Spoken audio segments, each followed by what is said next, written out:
Good to see you. Good to see you too. How are you keeping up? Just getting by, isolated in my studio. That is so awesome. You still working?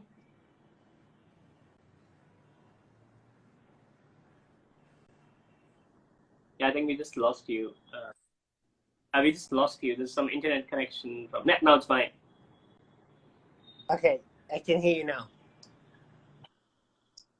Yeah, awesome. I said, are you still working?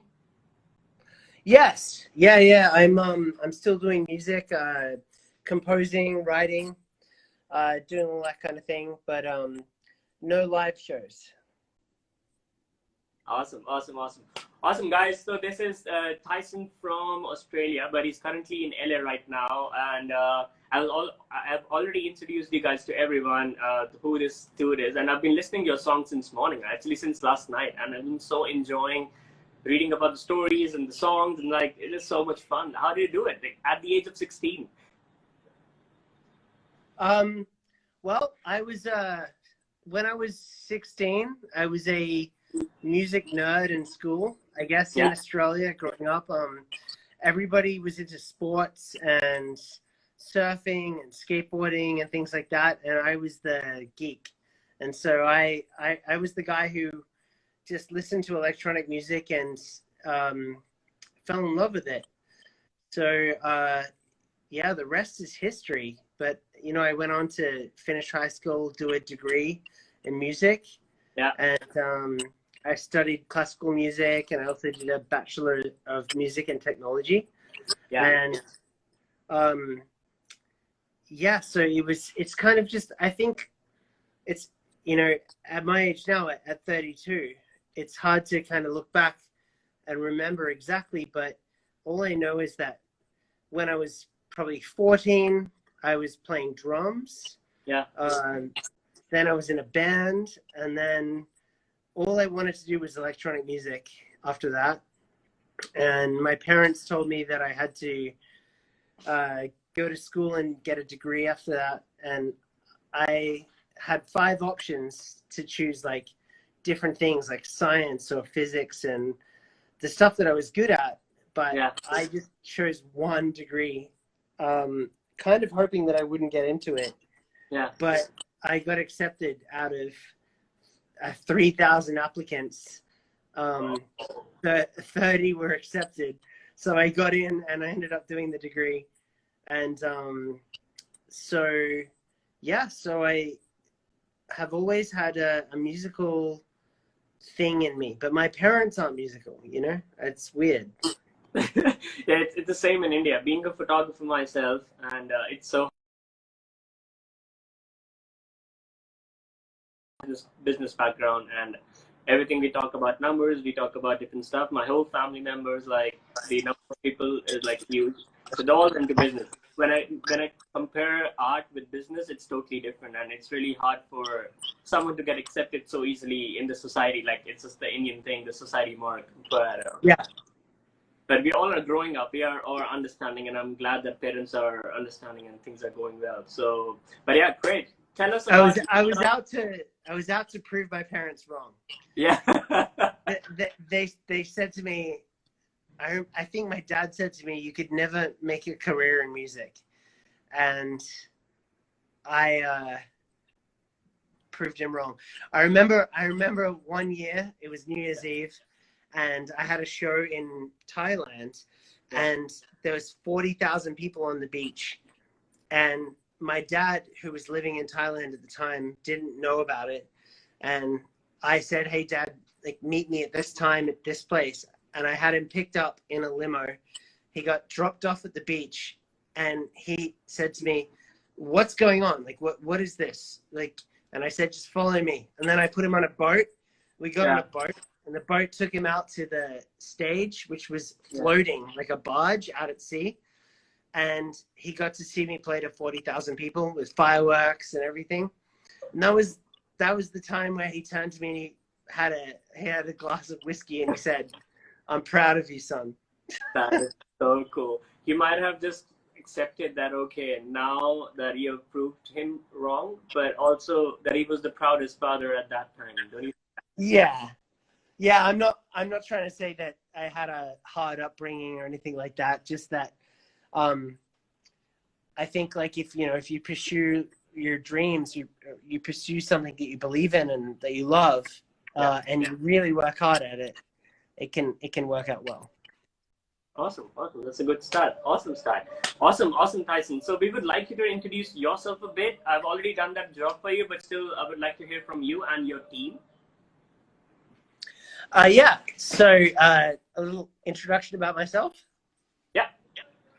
Okay. So my name is Tyson. tyDi is my artist name, spelled Tydi. I'm Australian, and I'm an electronic music producer, composer. I write music for TV, films, movies, commercials, and also some of the #1 electronic tracks in America. Yeah. I moved to America in 2015, I think. And Or 2012. Sorry? Or 2012. That's what I read online. 2000. Sorry, I think we're having an internet thing. Set.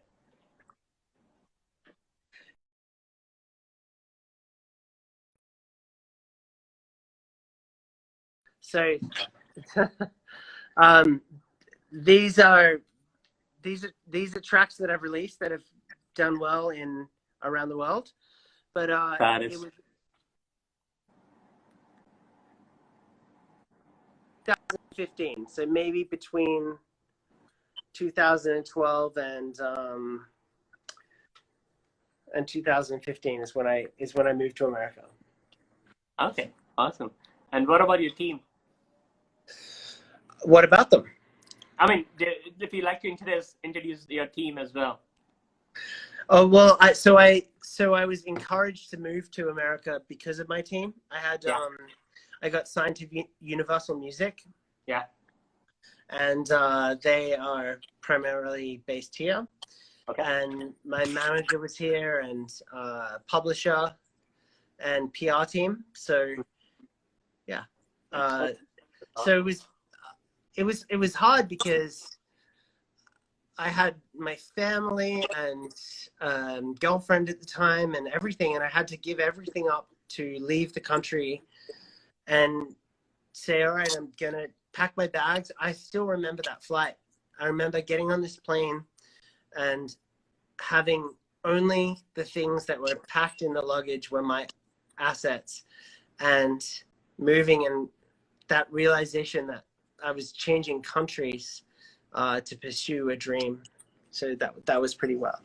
And we also read while we were doing our homework about you. So we got to know that the inspiration that got in you for writing and song was from your girlfriend. Yeah.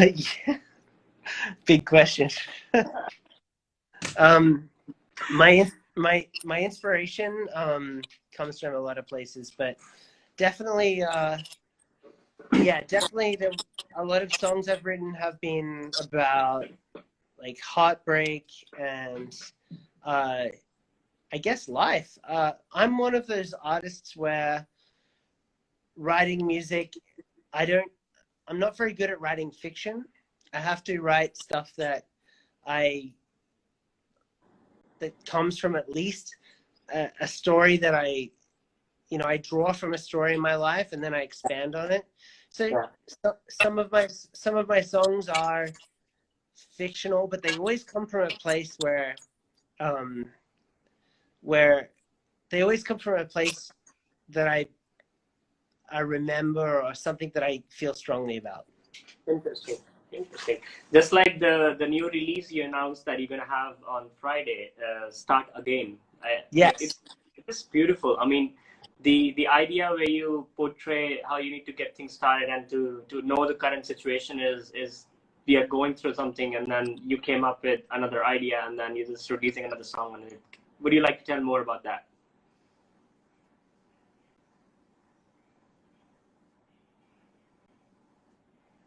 It's interesting because since I haven't, we've all been in you know, isolation, or most of us have been locked in our houses, and because I haven't been on planes or playing in clubs and things like that, I've been experimenting with genres of music that I wouldn't usually make. And Start Again is definitely something that it doesn't sound like anything I've ever made before.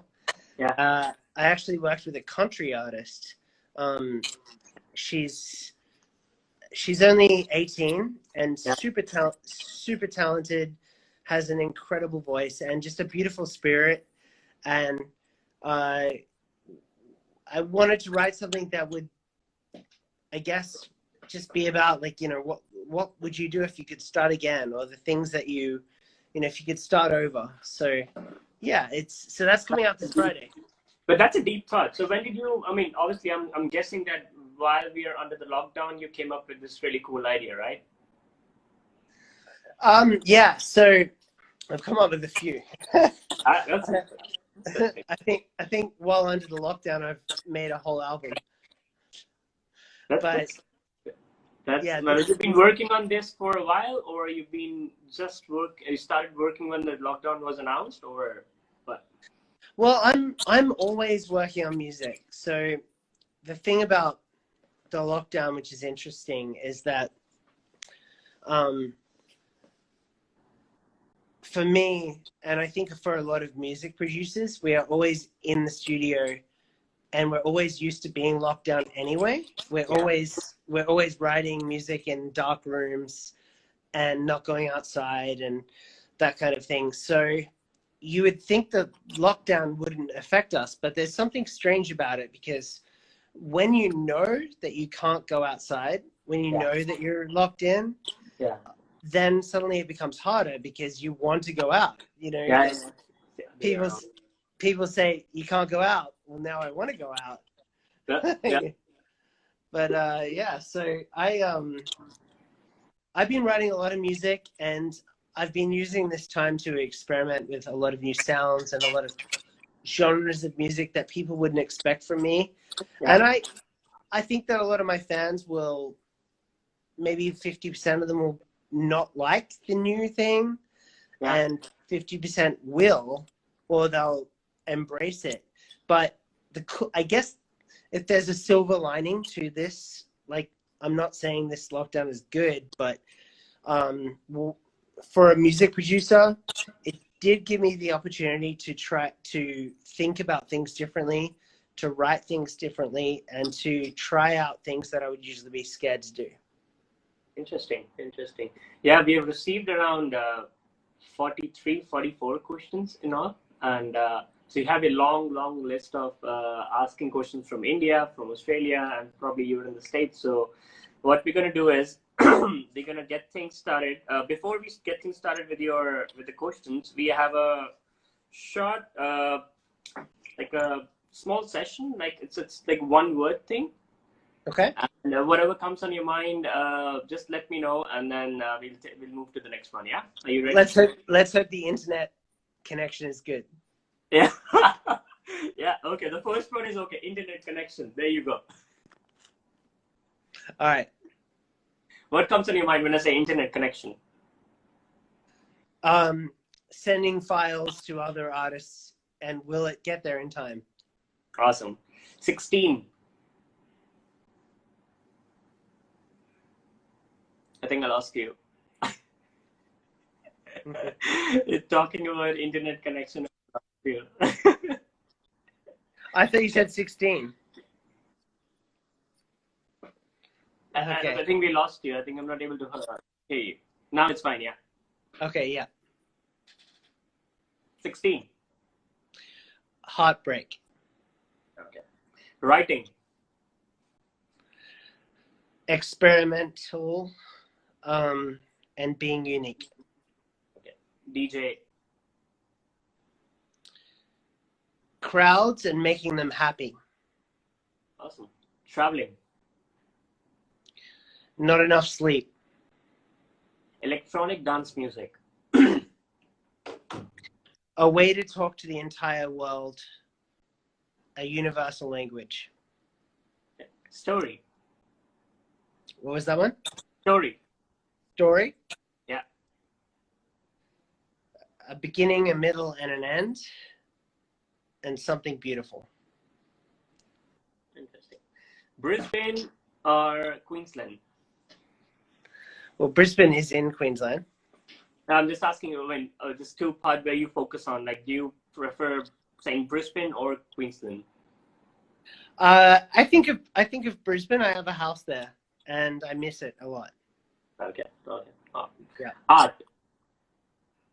Art. I think art is subjective, and it's something that, this is a long answer. Art, somebody could be looking at a red painting, and the other person could be looking at a red painting, and one person can say, I hate it, and the other person can say, I love it, and they can both be right. Yeah, Art just like art is subjective, and the enjoyment of art comes from the person listening to it, not the person who made it. TiDi with D capital. With the D capital? A typo. I remember that from the concert. Awesome. So the last one is the outgoing introvert. Yep. What do you think about the outgoing introvert? Well, what is that exactly? I thought you know that. I mean, I feel like I am the outgoing introvert. I am the kind of person who writes a song and thinks that it's terrible, and then I want to just crawl into a cave and hide. But then when I play it to a crowd, I want to get excited and jump on stage and show it to everybody. That's great. That's great. So yeah, we came up with the name. The outgoing introvert is like these two words contradict each other. As an artist, you can play around, you can do whatever you feel like. So the whole idea is to have an outgoing as well as a guy who's introvert. So it's like combining two words in one, and we can have everyone on one platform for the whole idea to inspire, to promote, and to just help everyone around. So that was the whole idea of the outgoing introvert session. But yeah, awesome. So that was a really cool one. So moving on to the questions. So we have already, I mean, while I was going through all these studies and stuff, 16, you started with the competition in DJ, and it was too young for you to enter the club legally. So you took help of your older siblings to get to take in the events. But the risk was worth entering that. How did you feel about that? How do I feel about what, sorry? Like you were 16 and you were not allowed to enter in the pubs and stuff, in the events, and you took help of your siblings to enter all the events, but still you won at the age of 17. Was it worth it? Yeah, it was wild. So I remember the times when I would, this is the coolest memory actually. I always, when I was in high school, and I was such a nerd, people used to throw things at me and beat me up and all these terrible things, but it has a good ending. Here I am. But I think about the time when I was 16 and a promoter invited me to fly to a different city in Australia and play a show to 2,000 people. And I was 16 years old, and I had to tell my dad I was going to my friend's house for the weekend. But really, I was on a jet flying to a different city, playing a show to thousands of people, and then I'd fly back for school on Monday. Yeah. I kind of lived a double life. That is an interesting story. I mean, it feels so good now, like after 16 years, like you're 32, right? Yeah. So after 16 years, you have all these crazy memories, like really good memories where you can cherish and inspire a lot of people out there. Yeah, you know, I've toured India. You've been to India? Yeah. In 2011, right? In Bangalore? Yeah, and I've played, Mumbai, Bangalore, where else did I play? Played 4 cities in India. Next time I'm coming, I'm definitely covering your event. I'm not attending, but I'm attending as well as taking pictures at your event, for sure. We have to. We got to do it. For sure. I'm always here, so awesome. So we have a lot of questions, Tyson, so I'm going to get things started before we miss out, because, again, having 43, 44 questions is like that. We're just going to wait for like 2 hours just to have all the answers, because it's so beautiful to hear such stories and all the things. We've got So, plenty of time. Let's do it. yeah, okay, awesome. So first one is, what has been your inspiration behind writing songs?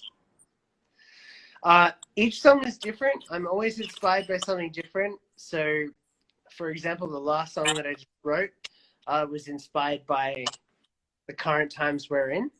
Yeah. The very first song I ever wrote was inspired by heartbreak. The first album, I think the whole album was inspired by, I think, heartbreak. And especially, you know, when you're in your teenage years, everything is so emotional.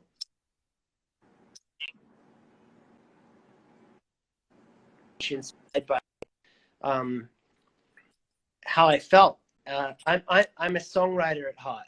So I think a lot of people think of DJs as, or producers as, oh, they make a beat, you know, they make a beat, that's cool. But for me, I don't just make a beat. I start with the piano. I start with, I play the piano and I write lyrics, and and sometimes on flights, I will write lyrics on a napkin, and I keep notes of ideas, and everything's inspired by something that's happened in my life, good or bad. Sometimes I write really happy songs, and they're inspired by very good times that I'm, you know, like I remember the times when I was on the beach in Mexico, or when I was in, I mean, I've been everywhere around the world. In fact, if I flip the camera again, these are all key cards. Check key card. So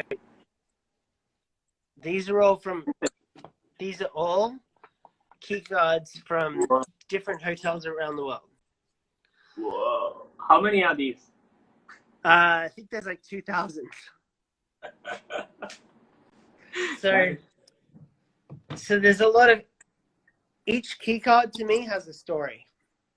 Each time I travel to a new city, I might meet somebody, I might have an experience with a person or people, and it inspires a new idea. And so for me, music is, and songwriting and art is always inspired by how I feel.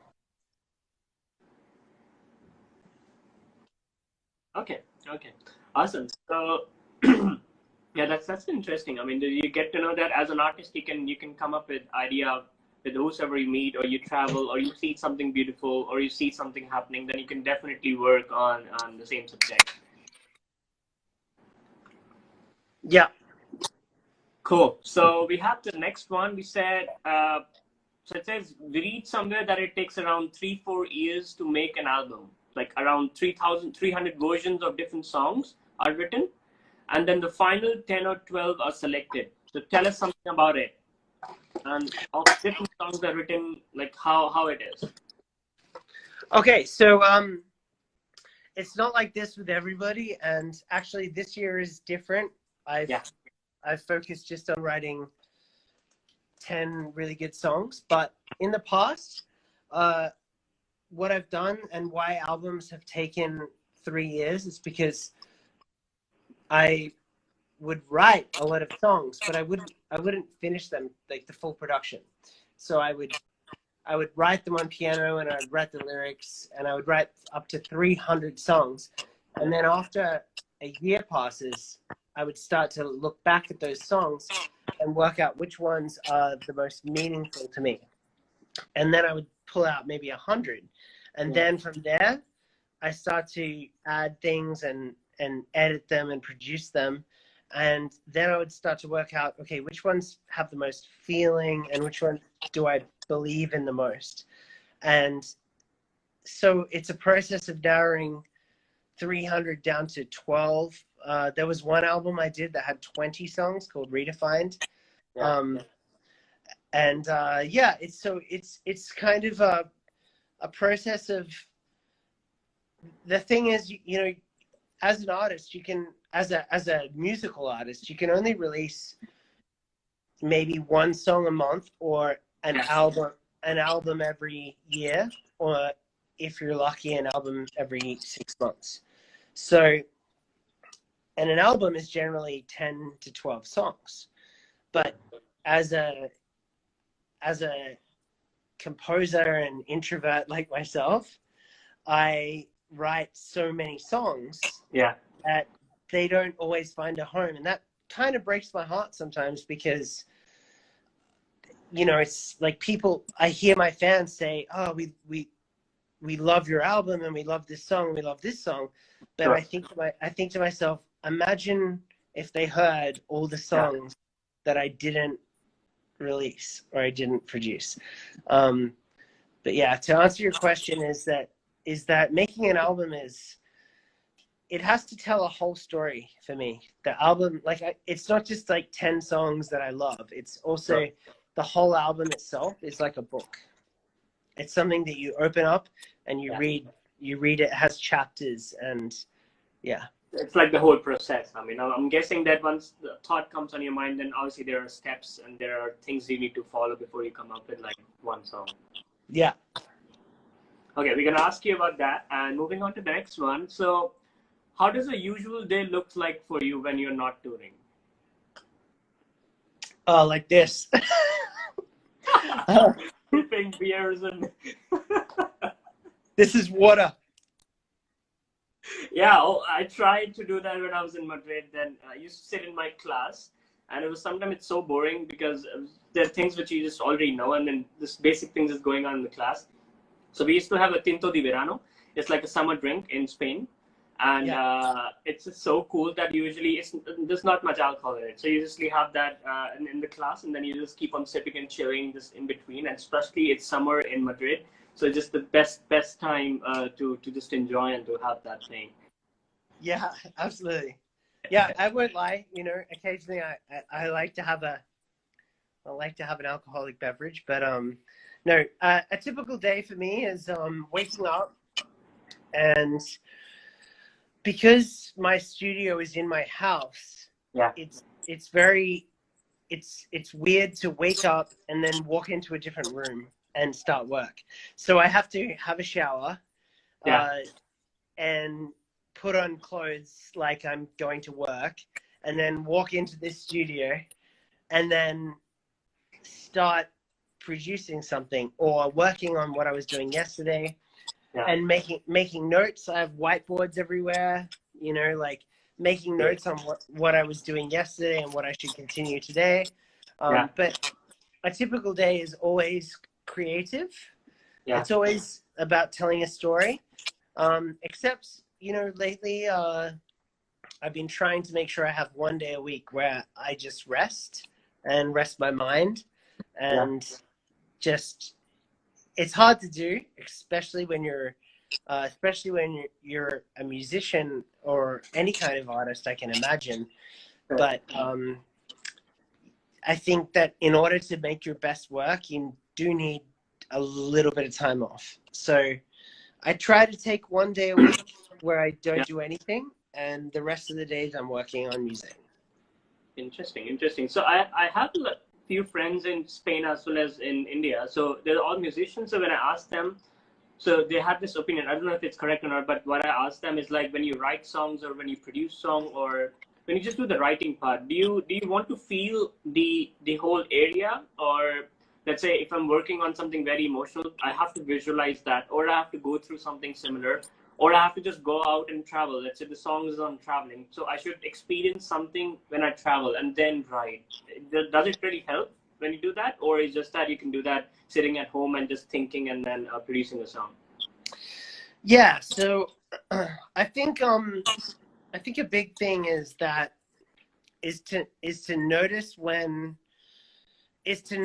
you're not able to write something. So if I sit in the studio and I start something and I'm not getting a vibe, or I'm not in the mindset, it's better for me to walk away from it and come back to it later, because otherwise I'll be sitting there forcing something that wasn't meant to happen.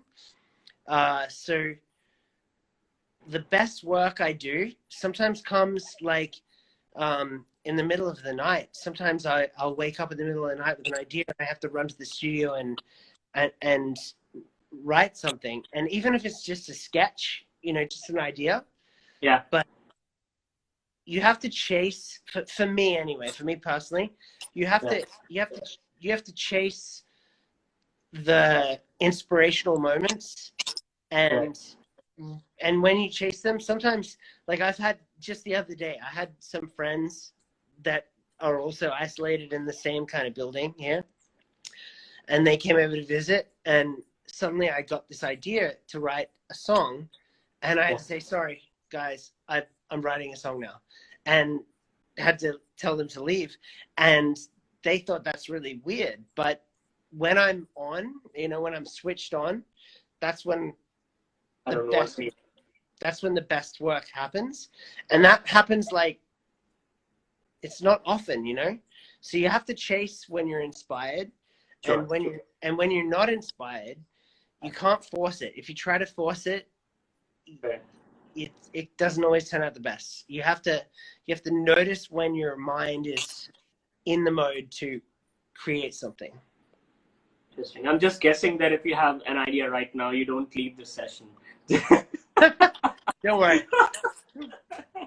I'll go over to the piano now. Awesome. Okay, so that's a really cool one. Okay, so tell us something about your initial days, as people below age 18 are not allowed in the club, but you won the best DJ award at the age of 17. So how did you do that? How did I do it? Well, so at 17, I was a DJ. I was, like I said, the nerdy kid in school. I wasn't that popular, and I spent all my time focusing on just making music and emailing people around Australia saying I would like to play at your nightclub, I would like to DJ at your club, and everyone said no, no, no, no, no, no, no, no, no, until one person said yes. And when they said yes, I played that show, and I made sure it was the best show I could do. Yeah. And then they brought me back, and then the next biggest city wanted to hear from me, so then I flew there because they invited me, and I would play the show that night. And eventually it just spiraled, and in Australia there was this thing called the top 50 DJs of Australia. Yeah. And one year I was told that I was voted the number 4 DJ in Australia, and I was like, whoa, I'm the number 4 most popular DJ in my country. That was crazy. And then I kept playing shows, and the following year I got a phone call, and they said, come to the awards night, we need you there. And I said, I can't have a show. and they said, you have to come, you've really got to be there, we'll pay for it. And that's when I kind of got an idea. I was like, okay. So I showed up, and that's when they said that I was voted the number 1 DJ in Australia. That is so cool, man. That is so cool. I'm just imagining the excitement at that age. Like, it might be just to lift you up with their hopes and your inspiration and your ideas and stuff. It's just like, okay, man, this is the time to get things going. Yeah. It was wild. And it is still wild. I feel like I haven't grown up. I feel like life has continued as a journey for me as a DJ and producer. I've gone from like, we always set goals, like as artists, my biggest dream when I was a kid was to play to 50 people. Then it was, once I played to 50 people, it was to play to 200. Then my older sisters, they said to me, oh, there's this nightclub in Brisbane, and they have 2,000 people that show up, and they have the best DJs. And then my dream was, if only I could play to 2,000 people, that would be crazy. Like, that would be so cool. If I could play my music to 2,000 people, it'd be insane.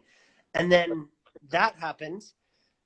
And, so I think, like, a lot of people, they set their goals. And for me, I've always reached the goal, but then I've never noticed that I've reached it. It's always been about not on purpose, you know. It's not. I haven't purposely gone, okay, now I want to do the next thing. It's just by nature. Then you play to 2,000 people, and suddenly I want to play to 2,000 people in every city, and then suddenly I want to play the biggest festivals, and then my life went out of control, and then I was playing to like 40,000 people in America and 40,000 people in Prague and in Bangalore and Mumbai, and yeah, everywhere around the world. In Amsterdam to like 60,000 people. It just kept going, and at that point, there, like, you kind of lose sight of setting a goal, and you more focus on how can I make the most people happy? Like, how can I bring the most joy to the most amount of people? That's interesting. That how close you are to the profession, and I can definitely understand, especially when so I'm a wedding photographer, a fashion photographer. So when I cover Indian weddings, it's all about how you need to create that moment for these people for the rest of their life. So every time I go, I study and make sure that I understand the culture, the people, and plus everybody's different. Like, we have so many cultures, different cultures, and how you need to come up with different ideas and how deep you can go with the ideology and the thinking. So I can sense that, like, the motivation. But speaking of the DJing, so in India we don't have DJ we don't consider it's a really hard truth, but it's not well accepted in the market when you say you were a professional DJ, and it's considered to be the best thing. But would you like to send out message to other DJ artists or the Indian DJ artists or everywhere in the world that how you can take this as a profession, and what all inspiration ideas you can give to them? To DJs or to artists in general? Artists in general, probably composing or writing and DJing and like all these professions. Yeah. To be. Okay. Yeah. My biggest piece of advice for any artist is to make sure that you are having fun, because the moment you're not enjoying it is the moment you're not creating your best work. In my opinion, maybe some artists do, but for me, and what I would say to anyone who is doing anything artistic, you're creating something that's subjective. It's not objective. It's something that other people will decide if it's good or bad, and they will like it or they'll hate it. And the only way to get to the place where you can present something to those people is if you're having fun. And I would advise to anyone, whether you're painting or doing sculptures or photography or making music, I would advise that you only do it if you enjoy it and if you're passionate about it. Because if you're passionate about it, passion leads to determination, and determination leads to success. And also, other people feed off passion. If you make a piece of art with passion, like the other day, I'm sorry if I'm talking too much.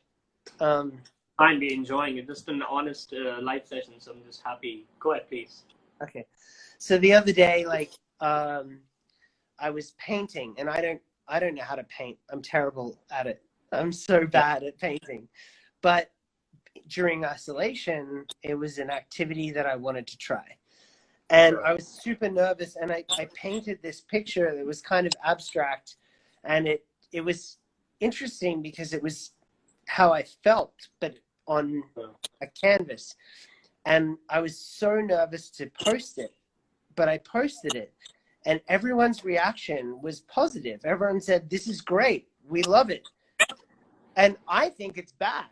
I think it's a terrible paint. I think it's, I don't know how to paint. I'm a terrible painter. So I think people are commenting that painting was awesome. So yeah, I mean, it's to, I think to be an artist is to put yourself out there and to let and to try to get rid of the idea that other people are judging you, because that's a very hard thing to do. Yeah, I think speaking of, yeah,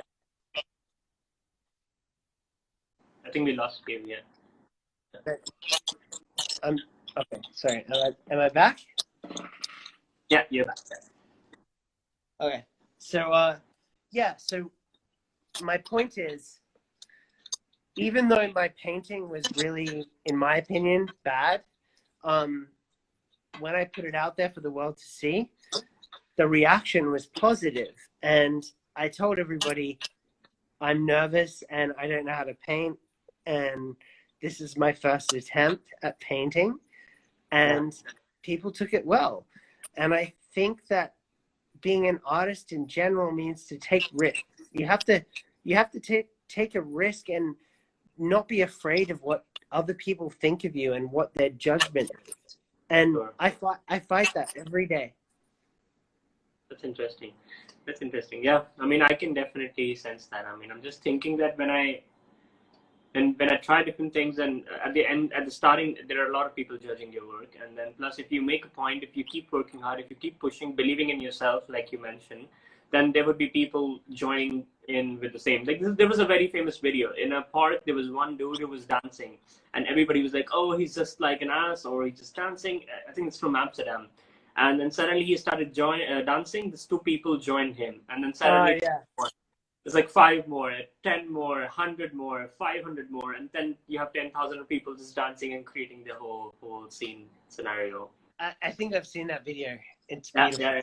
This gives me inspiration. Perfect. So I had this really cool question on my mind. I forgot. Okay, let's just move on to the next one. So one of your famous work has been with Disney. 1 second. Yeah, sure.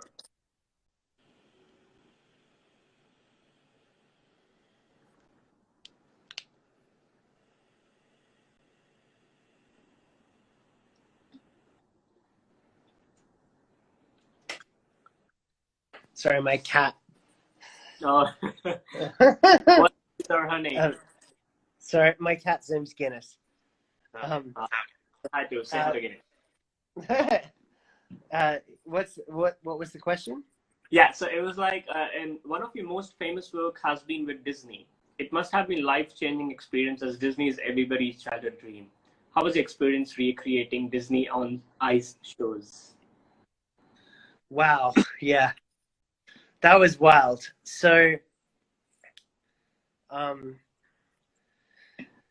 it was really incredible because these Disney songs are classics. They're songs that have been embedded in people since they were kids.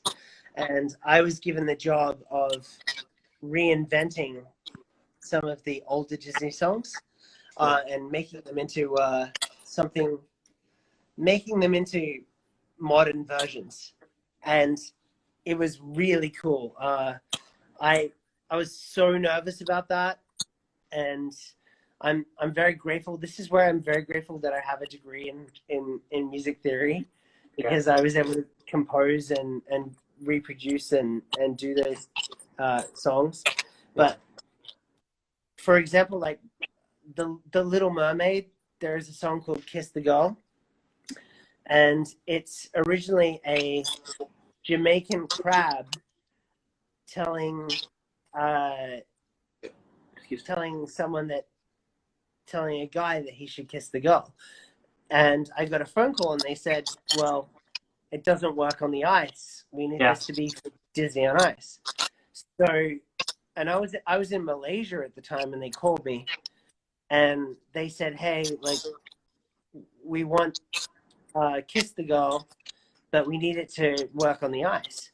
So my job was to make it work. And so I had to think about it for a second. I said, okay, give me 1 hour. I'll call you back. And I won't lie, I had a couple of glasses of wine. And I thought about it. And then I was like, wait a minute. If we take the accent away, we take the fact that it's a crab away, it's a guy telling another guy to kiss a girl who can't speak. Yeah. That's why it doesn't work on the ice. So my idea was to change it so it's her speaking, so it's her inner monologue. So she wants to be kissed, and I called them back and said, "Can I do this? Can I change it to a female vocal?" And and they said yes. And so I was able to completely remake that song and turn it into a very like a completely different version of what it was. And it turned out to be this beautiful piece with Ariel and Eric in the sky, and they were flying around in the stadium. You know what was really cool was that I got to see it at the Staples Center in Los Angeles, sold out. Yeah, that is thousands of people, and it's touring the world. Yeah. So yeah, having I'm just grateful, you know. I just being like, I never thought that my career would go from being a nerdy music guy in school to suddenly living in Los Angeles near Hollywood and being asked to recreate a Disney song that tours the world, and to see it live in the biggest arena. Yeah, it was just incredible. Yeah. And I'm just very blessed, and I'm lucky, and I'm grateful. Yeah, next time you see that you're going anywhere, I would be standing there with my beer in my hand and just dancing. It was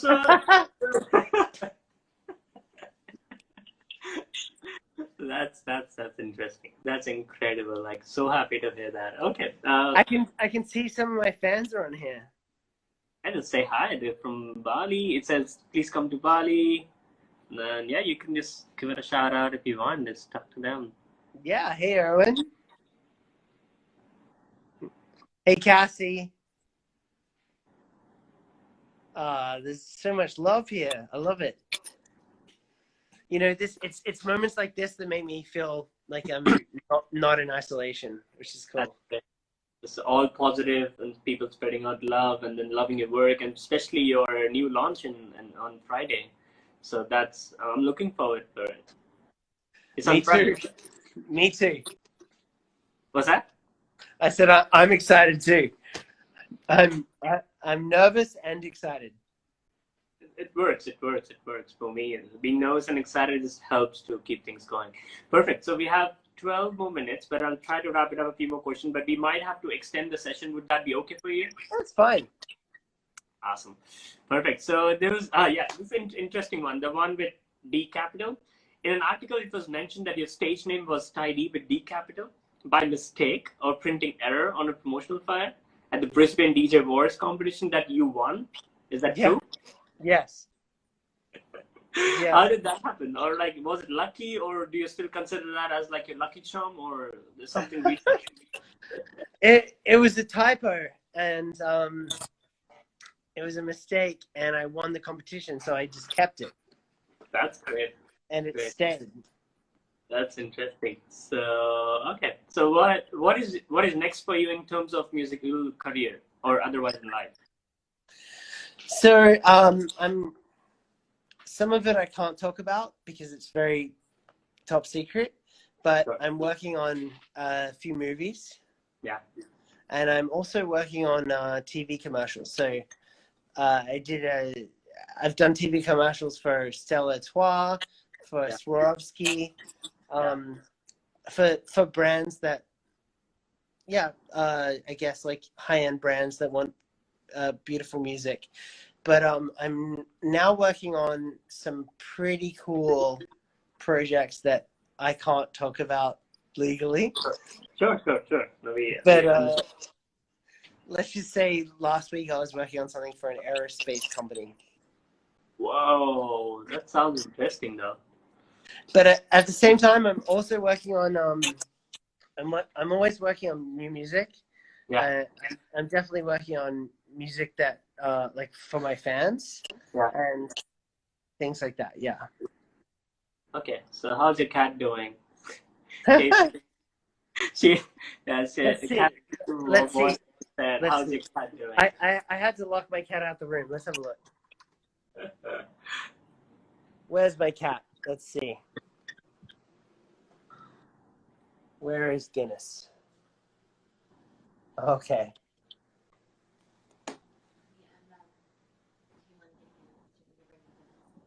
And wait.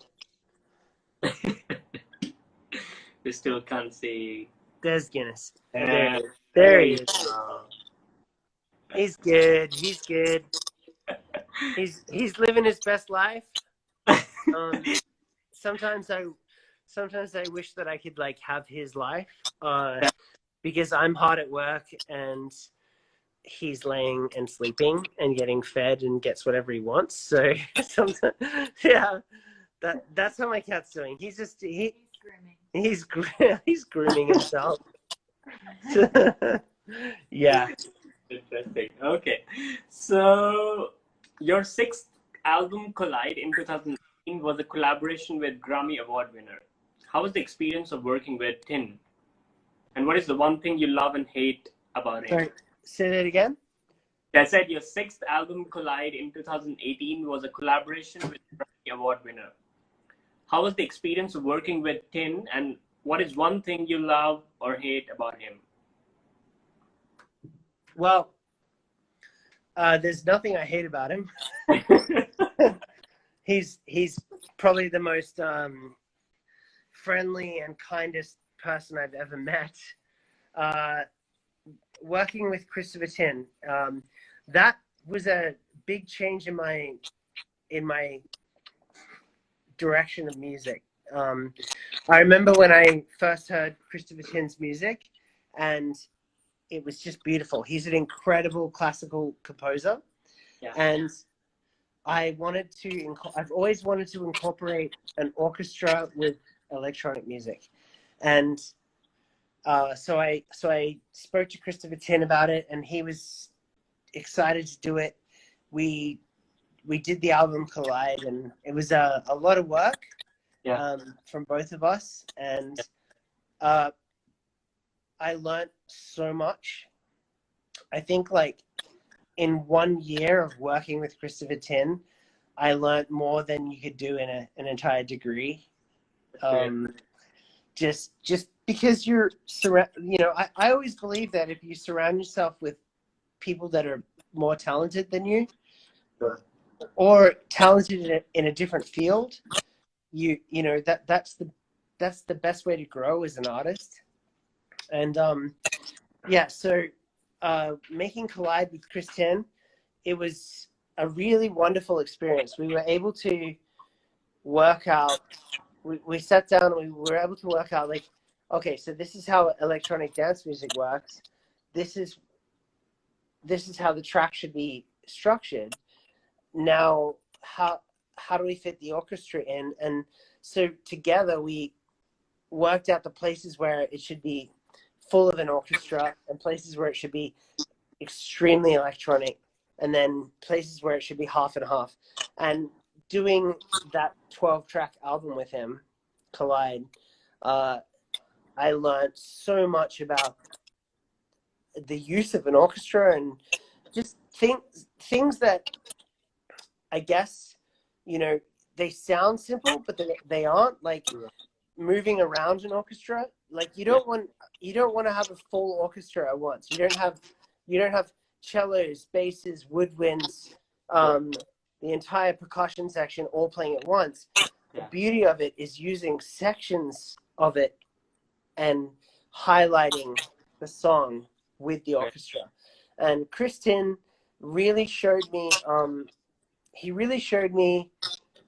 the beauty of harnessing an individual instrument and making the best use of it and not overusing it. I remember one time, if it's okay to tell you a story, we were working on a song, and he pulled out an instrument called a waterphone. And it had it's like it's an instrument full of water, but it's got these like long metallic poles on it, and as you swirl it, it changes in pitch, Yeah. and it has this really interesting sound, and it was so cool. I said to him, let's use it in the whole song. And he said to me, no, with a sound like that, you got to keep it special. Use it once. And so I thought about it. I was like, wow, yeah, like that's true. Because with dance music, it's very loop based. It's like repetitive. But with an orchestra, you use sections to really highlight the special moments, and you don't overdo it. You don't go too crazy. You know, you don't have everything happening at once. You move around the orchestra. And Chris Tin really showed me the value of treating every instrument in its for what it is. That's great. And so and I honestly, to answer your question in short, I have nothing bad to say about it. Only good. there are moments, like funny moments, where we just have like secret stories in the parties or in pubs, like all. But it's a good answer, and I really appreciate that you telling everything in detail about this person and plus the things you learned. I was just telling everyone around that how important this is for all of us, and during this time that we can take inspiration and have the best people on the platform. Absolutely. Okay, so moving on to the next one, we had, which is your favorite city to perform and why? Wow. I think Seattle. Why? Because there was this one time that there was this big festival going on called Paradiso to 40,000 people. And I was meant to play on a side stage. And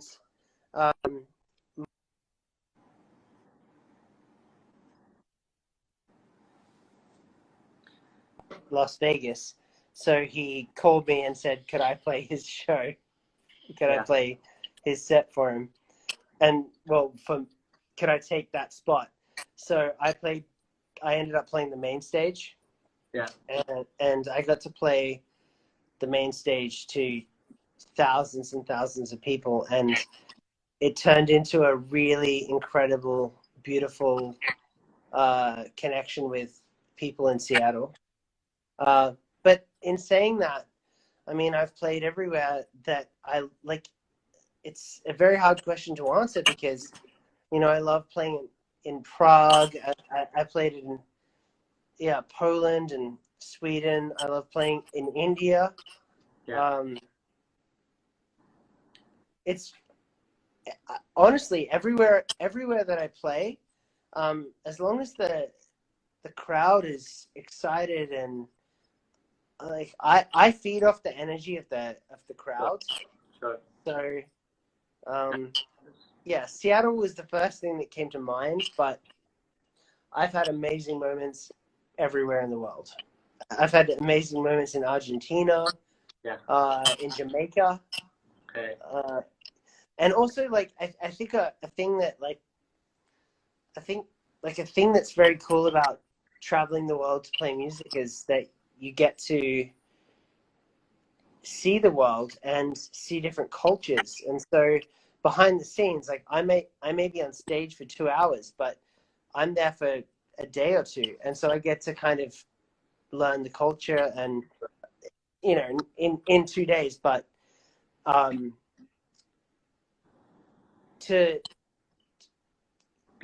think what's cool is to play in places where I didn't think or expect that people would know my music.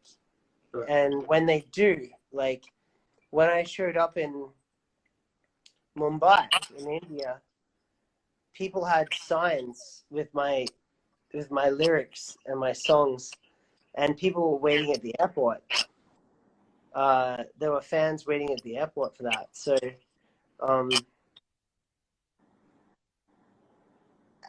for me it's just connecting with people around the world. And I don't know about other DJs, but when I perform or when I DJ on stage, I really look at the audience and I really try to create a personal relationship with that audience. That's good. And yeah, I've fallen in love with many cities. Let's just say that. Okay. That's interesting how close you are to the audience and to people. And plus, the work you're doing and you're making an impact in just not by playing music, but you're trying to connect and understand from their perspective and then be a part of that group. Like you mentioned that you spent 3 days or 4 days at the same venue and you understand each and everything. But at the same time, you understand a bit of the culture and you know that, okay, Indian people, they like this thing. So try and make sure you do that. And plus, okay, people from the States, they like this thing. Okay, make sure you do this part. So that way you are trying to evolve yourself as a person who knows about different culture in different country at the same time, correct? Yeah, exactly. I love I love trying to soak in the culture and learn about what kind of music people are into in this culture, and then try to adapt, remix, and edit my music to suit that, but also change people's minds. You know, I don't just go in there blindly and just go, "Hey, here's my song, take it or leave it." I like to go in there and play something that people will go, that they'll think about later. They'll go to the show. They may go like 80%. Will go, oh, it was good, but they walk away and the next day they go, that was really like something special. I think we lost you. And just how hard the music is or how powerful it is. It's about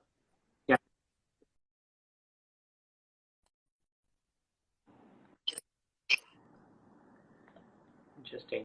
Yeah, I think there's some internet connection problem. I think now it's fine. Yeah. Okay, that sounds interesting. Speaking of cultures in different countries and stuff, would you like to collaborate or work with anyone from Bollywood, or like living in Spain for 3 years myself? Would you like to collaborate with anyone who's doing reggaeton or any kind of vocal music? a reggaeton track today. Yeah, I think we have some internet problem. Okay. Yeah, now it's better. Can you hear me? Now, can you come? Can you? Yeah, did you hear the question right? Yeah. So I just produced a reggaeton track today. No way. Yeah. Send us the link. I mean, we would love to share. And plus, me myself, I'm like a big fan of reggaeton. When it's ready to be released. But Okay. We'll wait. And what about Bollywood? I would love to do something with Bollywood. I haven't had the opportunity yet. I've played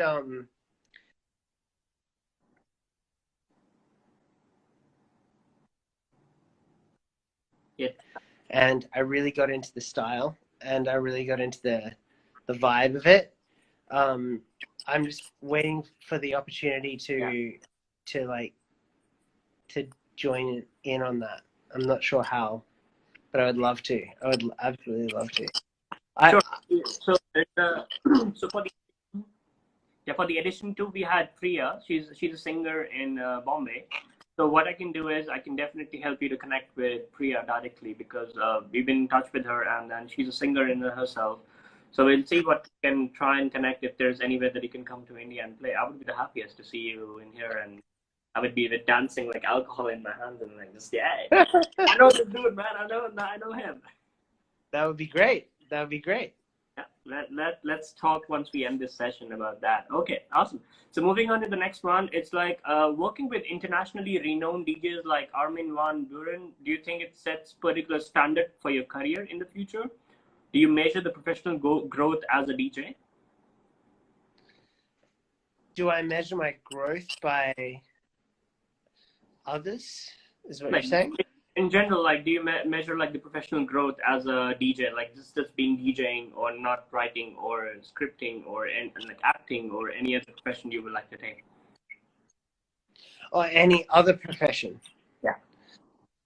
Whoa, I think I have my hands full. I definitely I do act. I'm in a couple of TV shows. That's great. And I'm actually going to be acting in a TV show that's coming out, but I can't talk about it just yet. Sure. But yeah, so I do love acting. I think it came from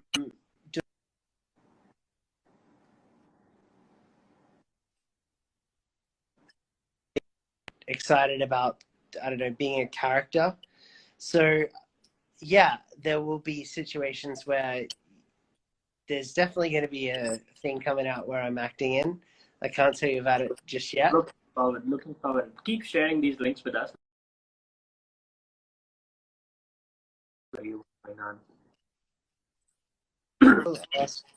What started him on this path, and what should I do if I want to follow his toes?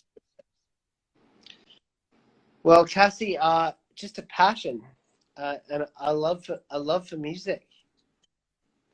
Honestly, I believe that whether you want to be a painter or a photographer or a musician or a magician or any kind of art, you have to love it. If you love it, then you will excel at it, and if you excel at it, you'll do well at it, and if you do well at it, people gravitate to it. So it's just a natural thing.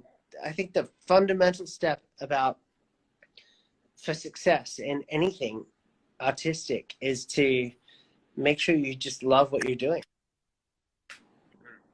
Keep pushing, keep at it, like just keep moving forward, because there're going to be a lot of bumping roads and then hard breaks, but keep following what you're doing, so that would definitely help you. Awesome. Yeah. So okay, so nobody knows yet with the type of health protocols people will return to concerts. How do you think this will affect the music industry, particularly that of music festivals? The current situation, Correct. After the coronavirus thing, the lockdown, the pandemic situation. It's interesting. That's a good question. I think it's going to be a little while before people will jump into live shows again. Yeah. But when they do, I think that naturally we want to see our favorite artists live. Sure. And so I think that things are delayed right now, but when everything gets back to normal, everyone's going to really want to see their favorite artists again live.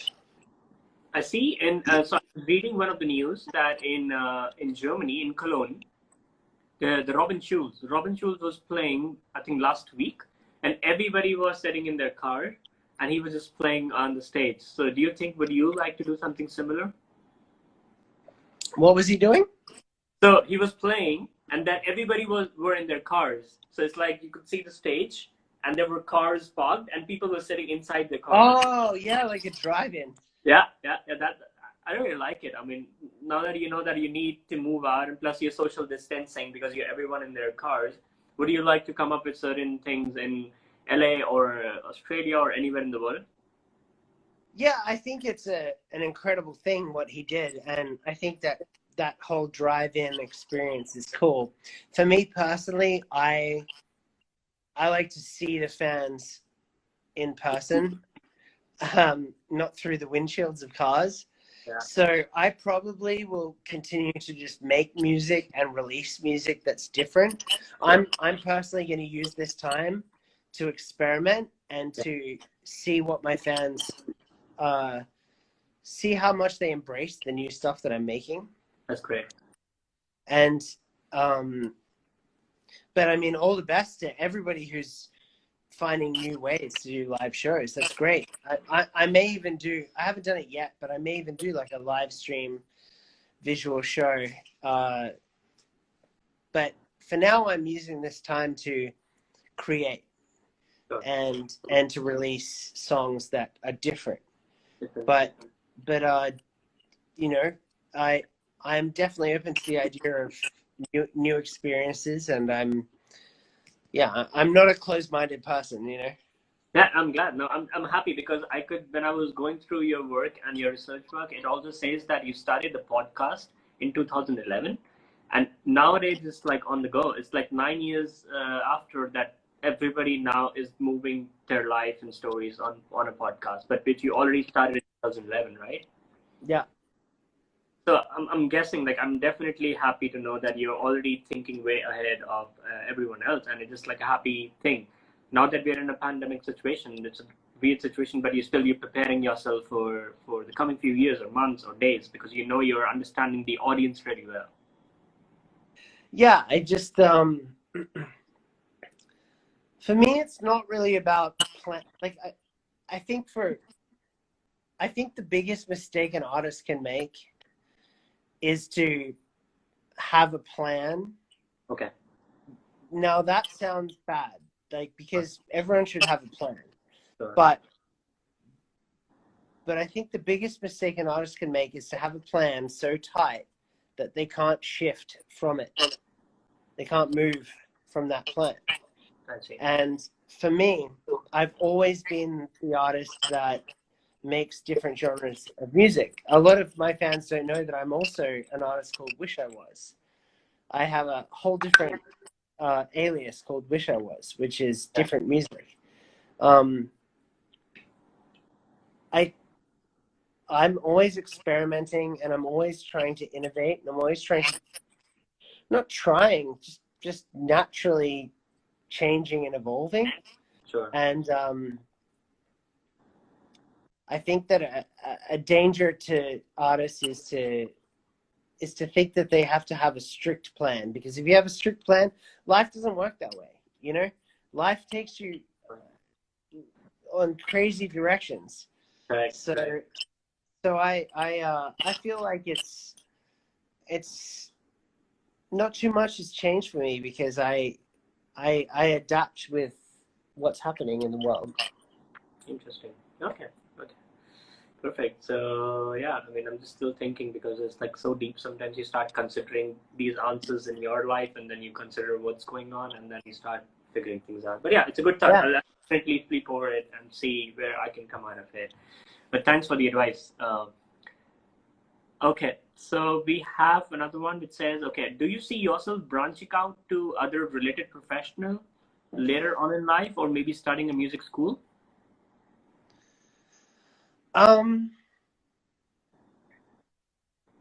Well, I do have master classes online, and I have considered the idea of teaching other people how to make music. Mm-hmm. But to answer your question honestly, I see myself laying on a beach with a margarita. Yeah, there would be I've been pretty lucky with my career that, you know, it's taken me all around the world, and I've played some of the biggest shows in the world. And a friend of mine, BT, he once said to me, comparison is the thief of joy. And what he means by that is that if you compare yourself to other people, you're never going to be happy. And so I've accepted that, like, I am who I am. I make the music that I like, and I'll release the music that I like. And I'm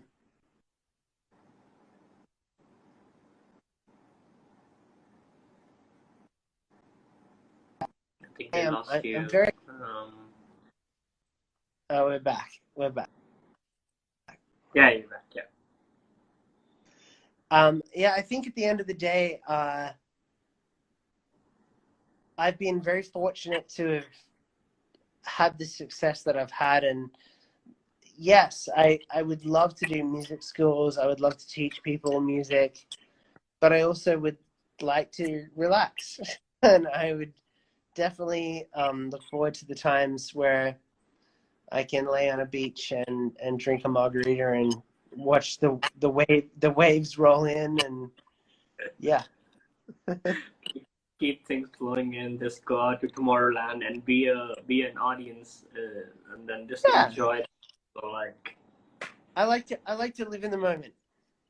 that's great. That's great. That's good. Have you ever done that? Like you just went as an audience and not just playing? Have you been to a lot of festivals and stuff? So there's been a few times where I've played at a big festival, and after my show, I've changed clothes and just walked into the crowd.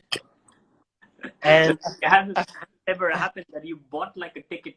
You bought ticket for any of the festival and you went there?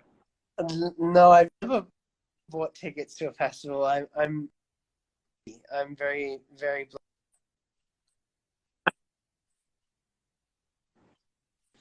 I think we had like a bad internet connection. No, would you like? I'm very blessed that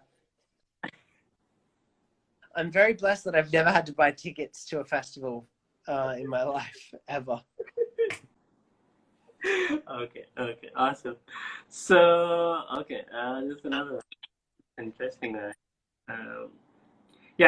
We saw your Instagram. It says I fly fighter jets in my spare time. We thought it's just like you.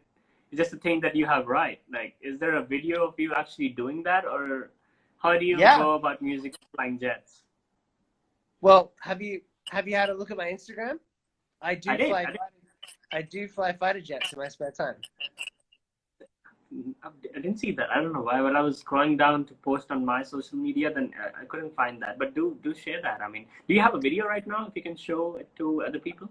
You just have to look at my Instagram and scroll down. Go down like maybe a few pages. I don't know. You'll see me. So in America, you can rent a fighter jet. Interesting. And so I go up with a pilot, and we go way above controlled airspace. Yeah. And I fly the fighter jet.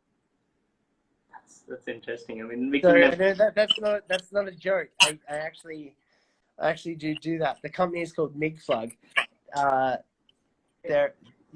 They let you rent fighter jets, and so that's one of my. In fact, I think my favorite memory in my life ever that I could ever remember is the first time I flew an L-39 Albatross, and got to do it like loops and barrel rolls and fly the jet myself. And you go up with a military pilot, but yeah, my favorite thing is flying fighter jets in my spare time. Right, like actual fighter jets. It's interesting. I'm so looking forward for the video. I mean, I can imagine in my head, but obviously when I visualize and see things, then it's going to be like a different feeling altogether. Mm-hmm. It's pretty wild. Yeah. Okay. That's good. Okay. So moving on to the next one, it says, what happens behind the scenes on a show like Tomorrowland? Ping pong, tequila, a lot of conversation, just kind of waiting around. Backstage, they usually have very nice people to cater to you, so it's a lot different to being in the crowd. It's for me personally, it's a lot of mental preparation because you see a lot of people, and it's like a biggest platform. Yeah, I like to stay in the trailer, and you can hear the festival outside, but I like to stay in my own space and think about what to do and what could work.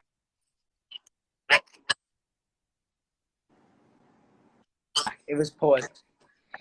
Yeah, so when I'm backstage at things like Tomorrowland or like the big festivals, I like to think about what I'm going to do on stage, what tracks I'm going to play, what I won't play.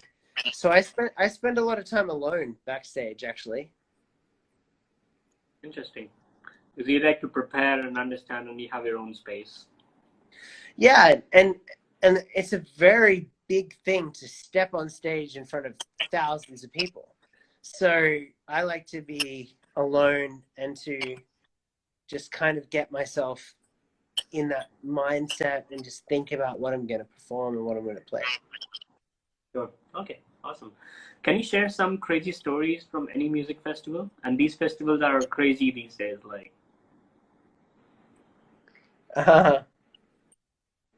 There's so many. Yeah, you can tell. If you have pictures, videos, we would love to see that. I mean, if it's not that private, but if there is anything you'd like to show or tell. How do I share pictures or videos? Probably if you have another mobile phone, you can show it through that, or through laptop. You can just turn, and if you have a laptop. I can show you the fighter jet thing. Hang on. Yeah.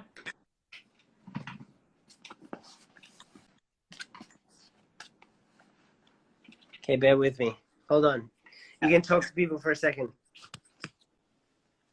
Okay, guys. So we have Tyson right now, and it's so inspirational, and it's so interesting to know about his stories, his life, and what happened behind the scene, and how he usually take his life as an artist and plus as a person. And it's been 16 years of his professional life. He's been into the whole thing. At the age of 16, he's 32, and then still making sure that he deliver the message out there, be honest and understand the audience, and just stay connected. Like I've gone through his work while we were doing at WPC. We were doing his research work, the whole team, but we couldn't understand the connection point unless we had a live session with him. So it's almost 1 hour 30 minutes with him, and it still just feels like it's so natural, and then so honest conversation going on. And plus, yeah, if there's any way you can take inspiration, please look at his work, and plus his new launch next Friday. So do that, and plus we're going to post this video on our social media so that you can take a look if you haven't joined us. So you can go through it, and then if you have any questions, any doubt, we can connect you with Tyson. And yeah, there you go. We have him back. All right, so I'm back. You wanted to see the question earlier that you asked was, do I really fly fighter jets in my spare time? Yeah. So here we go. This is me flying a fighter jet.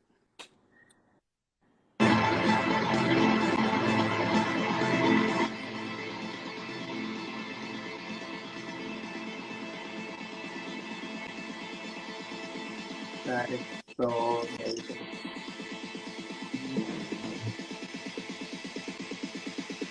So you can visually see what's outside. I mean, it seems like a transparent.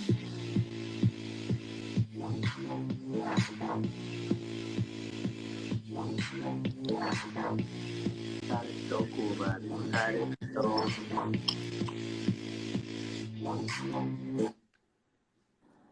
Yeah. That's so we took that jet, myself and the pilot, we took that about 25 feet from the ground, which is like 10, I don't know, what is that, like 10 meters, 15 meters, and nearly close to about like 700 kilometers an hour. That was pretty crazy. Here's some full footage. Hang on. So this is like getting into the jet. Yeah. Oh man.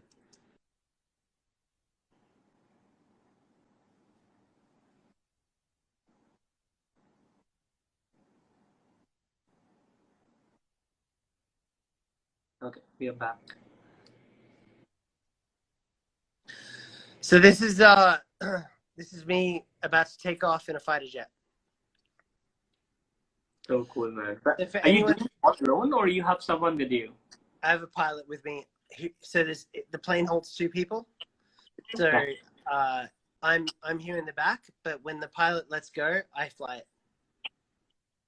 So for anyone who doubts my Instagram and says, when I say I fly fighter jets in my spare time, yeah, it's real. Yeah. Here it is. Here's the footage. Here's some footage of it. That is so cool, man. That is so cool. You're gonna prepare for it? You have to take classes, or it's just that you can just take one? Oh, you have to prepare. Yeah, you definitely have to prepare. So here's some like cool like. Whoa. 360. Yeah, and then we did some like. Here we did some. This is cool. Here. Oh, hang on. Oh, this is when we got very low to the ground. Very fast. That's so cool, man. It looks so exciting. Now I can feel and visualize like the whole idea. Awesome. And then like yeah.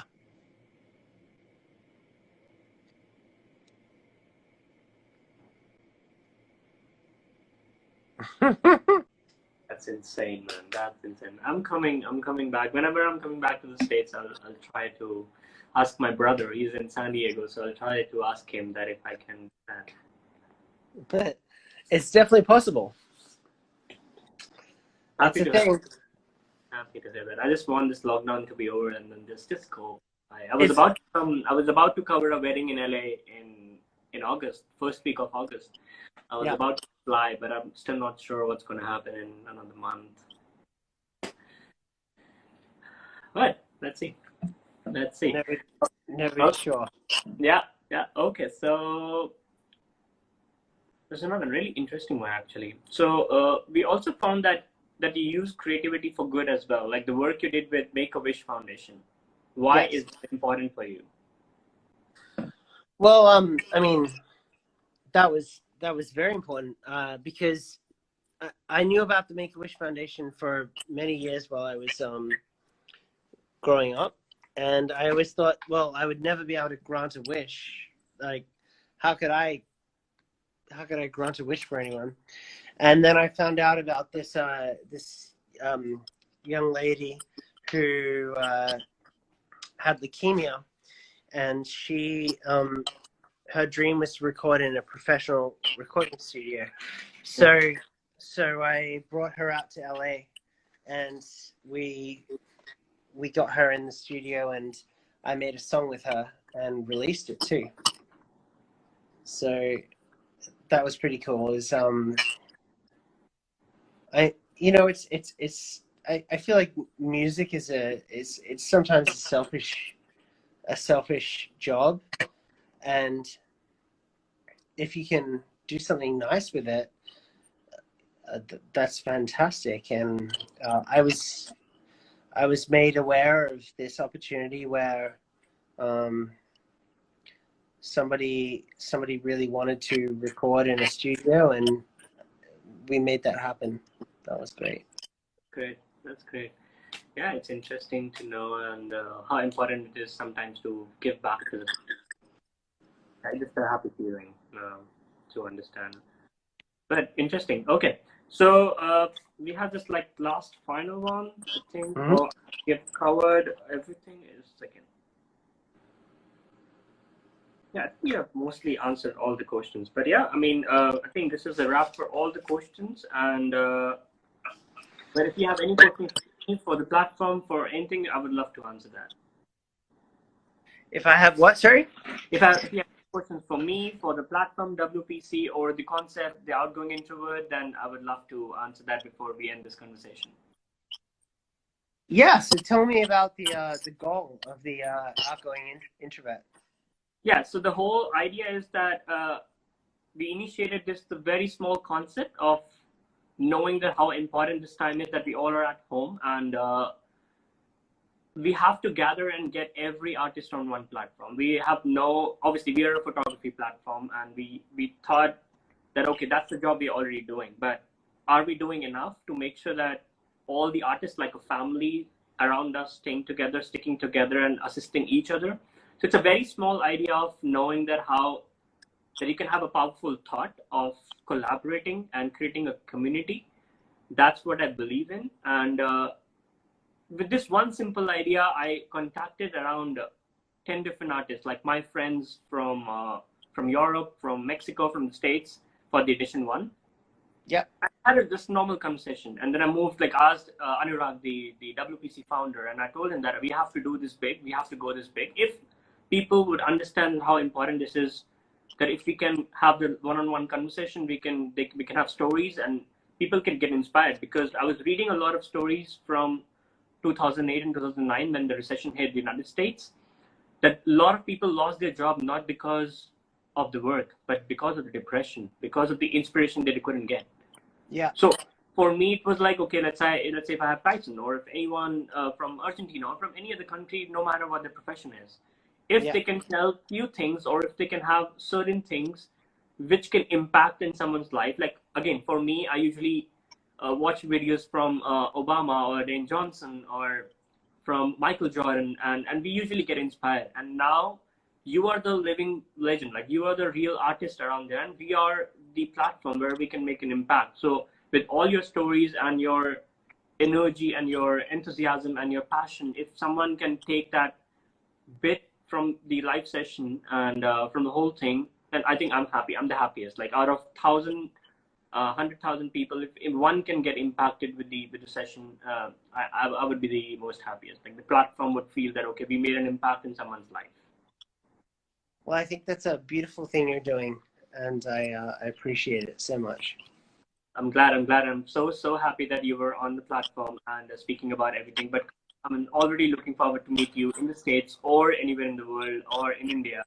But we would love to collaborate and see if there are things, and we would love to help you with getting you to India for the Bollywood thing. So let us do our job, and we'll try to do whatever it takes. I think it's, yeah, okay. Cut out. Bring me to India. Let's make this happen. I want to come to India. I want to work in Bollywood, and I would love to do some shows there again. For sure.